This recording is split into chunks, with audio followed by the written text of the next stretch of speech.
Assalamualaikum warahmatullahi wabarakatuh. Kembali lagi bersama saya Muhammad Erhan Fazriawan dari Teknik Elektro. Saya akan mempresentasikan kembali untuk tugas mingguan dari mata kuliah manajemen kontrak. Oke, kita langsung saja kepada materinya. Yang pertama pengantarnya. Nah, di pengantar sekarang ini bidang pengadaan konstruksi dan jasa konsultasi adalah sektor penting dan kompleks, memerlukan pemahaman regulasi, resiko, inovasi, dan keterlibatan banyak pihak. Nah, lanjut. Nah, aspek penting dalam pengadaan konstruksi. Yang pertama ada kepatuhan terhadap regulasi. Nah, mengikuti aturan dan prosedur hukum. Yang kedua, metode pemilihan penyedia. Nah, di kedua ini memilih mitra kerja berdasarkan kualitas, biaya, dan waktu. Yang ketiga, manajemen risiko proyek, mengidentifikasi dan mengurangi potensi risiko. Yang keempat, ada penerapan teknologi dan inovasi yang biasanya menggunakan alat bantu digital dan teknik konstruksi modern. Dan yang terakhir ada keberlanjutan dan lingkungan untuk memperhatikan dampak lingkungan dan sosial.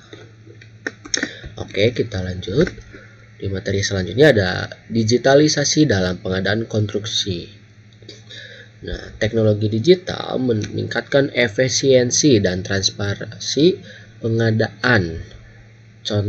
Contohnya ada LPSE dan SPSE. Nah, ini dari tender pemerintah.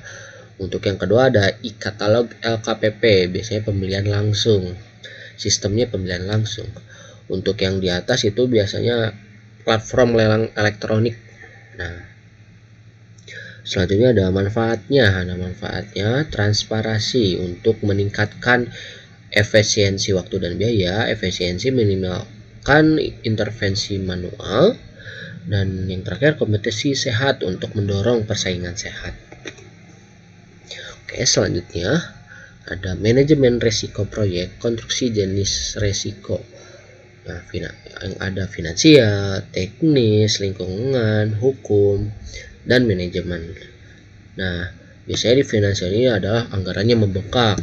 Nah, selanjutnya kalau untuk teknis biasanya dari gagas strukturnya. Untuk yang lingkungan contohnya biasanya ada bencana alam. Dan untuk hukum biasanya seperti sengketa kontrak. Dan yang untuk manajemen untuk keterlambatan koordinasi. Nah, untuk strateginya dengan cara identifikasi sejak awal. Yang kedua ada perencanaan kontingensi, dan yang terakhir ada asuransi proyek. Oke, lanjut di materi selanjutnya ada pengadaan konstruksi berbasis ESG. Nah, yang pertama ada environment. Nah, environmental ini biasanya material ramah lingkungan. Nah, bisa digunakan bahan ramah yang lingkungan. Untuk yang selanjutnya ada sosial, keselamatan kerja dan keterlibatan masyarakat. Nah, biasanya agar kerja aman, masyarakat sekitar juga terlibat. Untuk yang terakhir ada governance. Nah, governance ini agar transparansi dan etikanya juga bagus. Contoh-contohnya seperti green building itu kayak gedung hemat energi. Dan yang kedua ada tenaga kerja lokal, melibatkan tenaga kerja lokal. Dan yang terakhir adalah zero waste construction. Nah, zero waste construction ini adalah pengelolaan limbah proyek. Oke, mungkin lanjutkan saja. Ada di kebijakan pemerintah dan regulasi terkini. Mungkin di video sebelumnya saya sudah menjelaskan juga seperti Perpres nomor 12 tahun 2021 pengadaan barang atau jasa, UU Cipta Kerja nomor 11 tahun 2020 izin konstruksi, dan Permen PUPR nomor 8 tahun 2022 keselamatan konstruksi. Nah, tujuannya itu mempermudah, mempercepat, dan menjamin keselamatan.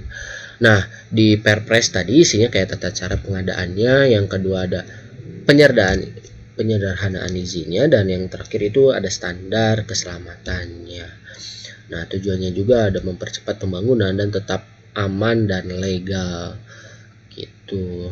Mungkin lanjut lagi ya, di materi selanjutnya ada peran para stakeholder. Nah, stakeholdernya itu dari pemerintah. Nah, perannya untuk atur dan awasi. Untuk kontraktor, perannya untuk laksanakan proyek. Nah, untuk konsultan, perannya untuk merancang dan mengawasi. Untuk dari masyarakat, perannya untuk mengawasi dampak. Nah, dan yang terakhir ada lembaga keuangan, memperankan danai proyek. Mungkin lanjut di materi selanjutnya ada tren masa depan pengadaan konstruksi. Nah, konstruksi modular dan prefabrikasi ini bangunan disusun dari komponen fabrikasi. Nah, untuk yang kedua ada otomasi dan AI seperti drone, robot. Nah, dan juga mungkin ada sensor-sensor pintar gitu. Untuk yang terakhir ada material inovatif 3D printing, self-healing concrete. Nah, biasanya seperti material-material baru nih, ada beton penimbun sendiri, terus ya mencetak 3D struktur bangunan, ya, seperti itu. Mungkin seperti apa yang kecil untuk miniaturnya, untuk contoh bangunannya seperti apa gitu. Oke, mungkin lanjut ya. Di materi selanjutnya ada persiapan kontrak pekerjaan konstruksi. Nah, persiapan kontrak mencakup aspek teknis, hukum, dan finansial untuk memastikan kejelasan ruang lingkup dan hak kewajiban para pihak. Nah, di persiapan kontrak ini, kontrak bukan sekadar dokumen legal, tapi fondasi keberhasilan proyek harus mencakup ada detail teknis nih yang tadi udah jelasin, ada jadwal pelaksanaannya, nilai proyek dan pembayaran, dan pembagian tanggung jawab. Begitu. Oke, lanjut ada rancangan kontrak pekerjaan konstruksi.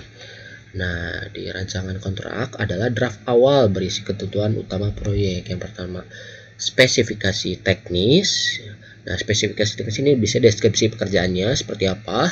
Dan yang kedua ada jadwal proyek. Nah, di jadwal untuk spesifikasi teknis juga ada spesifikasi standar ya, dari yang digunakan, yang akan digunakan gitu.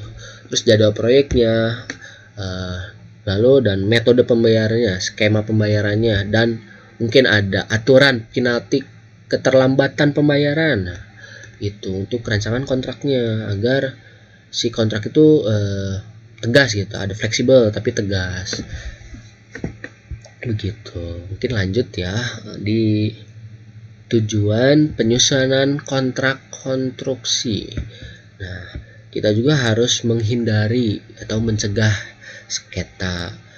Lalu yang kedua ada menjamin kepatuhan hukum. Nah, sesuai aturan ya, kita harus menjamin kepatuhannya dari aturan tersebut yang setelah dibuat dari kontrak.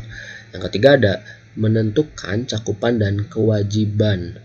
Nah, itu harus disusun dari awal. Ini tuh jangan sampai belum ada susunannya untuk cakupan dan kewajiban. Nah, dan yang terakhir menjadi dasar, menyediakan dasar hukum untuk penyelesaian sengketa bila ada konflik yang terjadi. Jadi kita harus membuat dasar hukumnya untuk penyelesaian sengketa tersebut. Begitu. Mungkin lanjut ya di materi selanjutnya. Oh, mungkin ternyata selesai. Kita udah selesai di materi selanjutnya, dan mohon maaf bila ada penjelasan yang terlalu cepat atau mungkin kurang jelas. Mohon maaf. Mungkin cukup sekian dari saya, Muhammad Irfan. Wassalamualaikum warahmatullahi wabarakatuh.